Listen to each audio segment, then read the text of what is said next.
আসসালামু আলাইকুম। আপনারা সবাই কেমন আছেন? আশা করি ভালো আছেন। আমিও ভালো আছি। আজকে আপনাদের সঙ্গে পায়েস রেসিপি শেয়ার করব।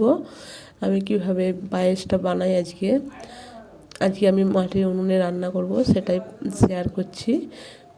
খুব অল্প উপকরণ দিয়ে আর খুবই সহজ পদ্ধতিতে আজকে বানাবো।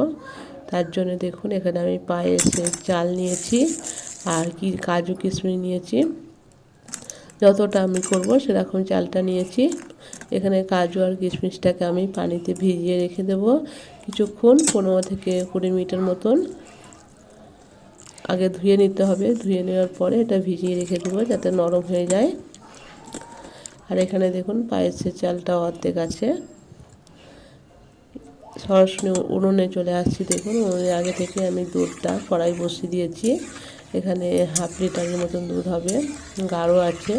এটা আমি আমল দুধে দিয়েছি, গুঁড়ো দুধ দিয়ে ভালো করে পানির সঙ্গে মিশিয়ে দিয়েছি।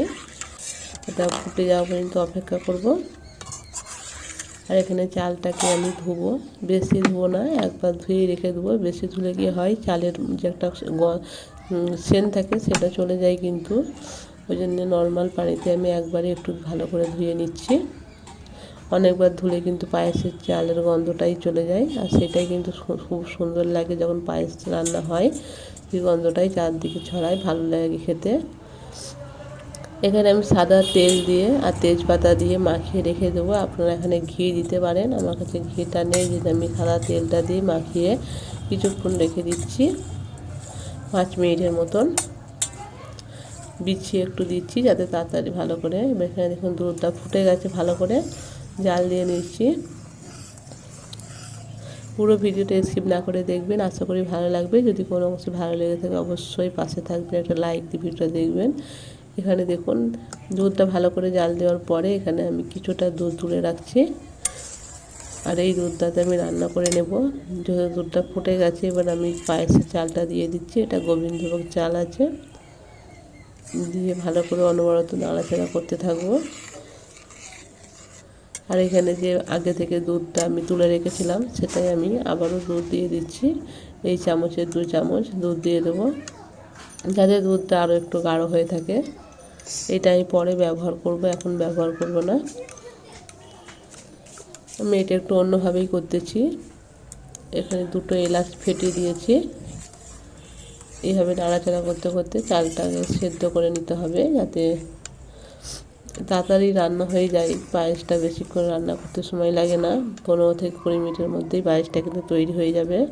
এখানে কিন্তু আমার চালটা সেদ্ধ হয়ে গেছে।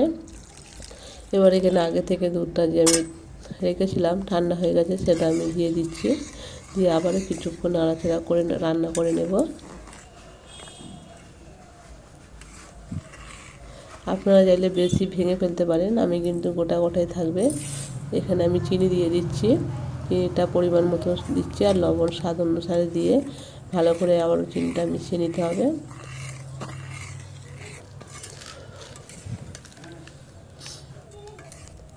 আমার কিন্তু পায়েস রান্না অনেকটাই হয়ে শেষের দিকে হয়ে আসছে। এবার আমি এটা নামিয়ে রেখে দেবো। আবারও কড়াইতে সামান্য তেল দিয়ে দিচ্ছি, একটা জায়গায় ঢেলে নিয়েছি। এবার এখানে আমি কাজু আর কিশমিশ আগে থেকে ভিজিয়ে রেখেছিলাম, সেটা দেখুন ধুয়ে নিচ্ছি। ভিজিয়ে রাখলে গিয়ে অনেকটাই ফুলে যায়, ডবল হয়ে যায়। এবার এটা ভালো করে ভেজে নেব। ভাজা হয়ে গেছে, হয়ে যাওয়ার পরে তেল সমেত আমি এই পায়েসে দিয়ে দিচ্ছি।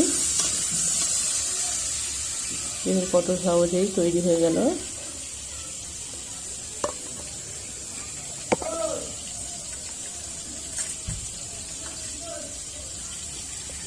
এটা আমি একটা বাটি ঢেলে নেব, যেহেতু একটা বড় জায়গায় ঢেলেছি আমি। দেখুন একটা কত সুন্দর লাগছে।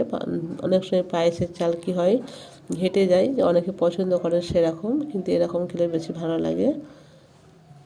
আমি এখানে ভিডিওটা শেষ করছি। সবাই ভালো থাকবেন, সুস্থ থাকবেন।